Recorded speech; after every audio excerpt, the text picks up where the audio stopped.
Alors, second coup d'État, donc on est au Tchad, avec Idriss Déby qui va mourir le 19 avril 2021, après 30 ans au pouvoir. Peut-on parler d'un coup d'État ? Alors après, bon, c'est comme le deuxième coup d'État au Mali. Hein. Est-ce que c'est un coup dans le coup, une rectification de la transition, un coup d'État constitutionnel? Bon, on a l'habitude d'appeler ça un coup d'État constitutionnel. Ce coup d'État, pour moi, est très curieux. Enfin, c'est pas le coup qui est très curieux. Déjà, la mort d'Idriss Déby est très curieuse parce que, enfin, on a une version officielle, il est parti combattre sur le champ de bataille, il a été tué, etc. Mais la version officielle ne convainc pas. Alors, ça fait partie de ces dossiers où la version officielle ne convainc pas, mais chaque fois que vous essayez d'enquêter un peu, etc., vous ne trouvez pas non plus quelle est la vérité des faits. Hein. C'est vraiment difficile de savoir ce qui s'est passé, mais c'est une mort suspecte.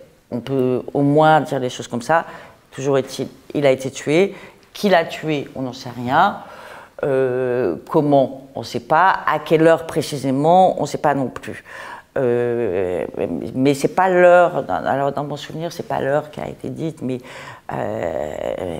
bon, bref, ça reste un peu mystérieux, voilà.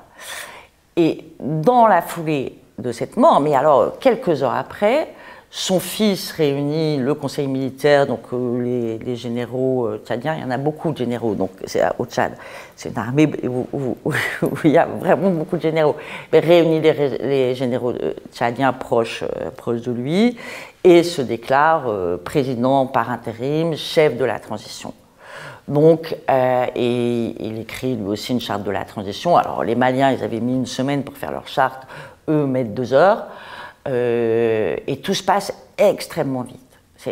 Ça aussi, c'est curieux parce qu'il y a, je veux dire, il n'y a pas eu d'état de choc, il n'y a pas eu d'état où les gens se demandent ce qu'ils vont faire, puisque le père meurt subitement. Et puis le père, c'était quand même pas n'importe qui. Hein, c'était Idriss Déby, ça faisait 30 ans qu'il était au pouvoir, qu'il connaissait toutes les crises. C'était un animal politique. C'était, après, on en pense qu'on en veut, mais c'était une personnalité, c'était un personnage, Idriss Déby.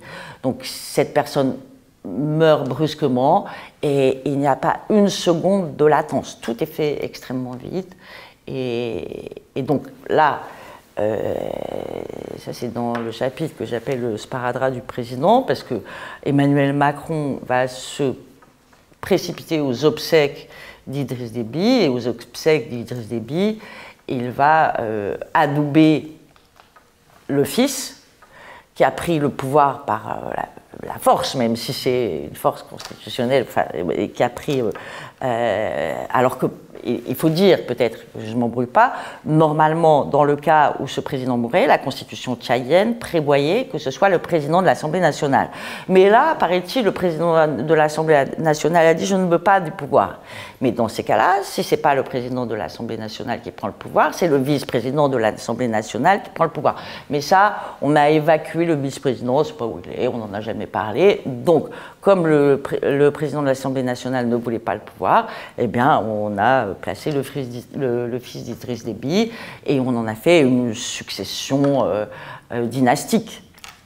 Et le fait que Emmanuel Macron, qui est le seul président, le chef d'État occidental, vienne adouber Idriss Déby le jour de Mahamat Déby, pardon, le jour de l'enterrement de son père, ça a été pris comme ça devait être pris d'ailleurs, comme un adoubement, une prise de pouvoir. Les Français lui donnaient le pouvoir, etc. Et c'est pour ça que j'appelle le sparadrap du président, parce qu'il n'a jamais pu se débarrasser de ça.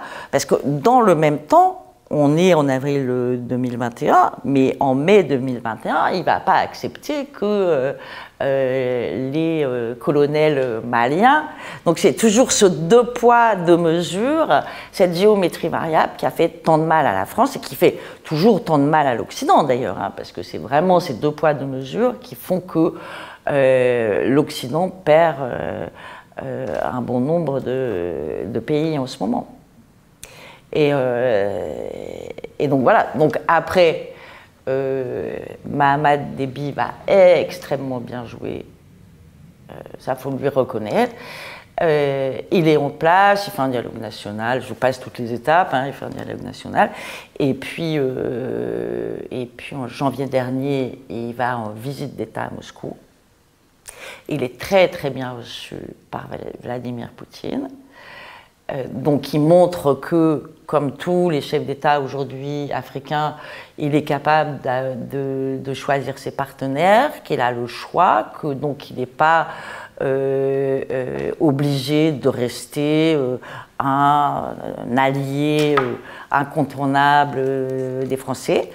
Et donc il revient de Moscou et il va, quelques mois plus tard, en mai, et il va organiser des élections présidentielles qu'il va gagner, bien entendu, et les États-Unis, comme la France, vont valider cette élection présidentielle, alors que tout le monde sait qu'elle est ni crédible, ni libre, ni transparente, mais il est le maître du jeu parce qu'il a le choix de dire à ses partenaires, vous restez ou vous partez, parce qu'aujourd'hui, nous avons le choix de nos partenaires et on peut tous vous mettre en concurrence.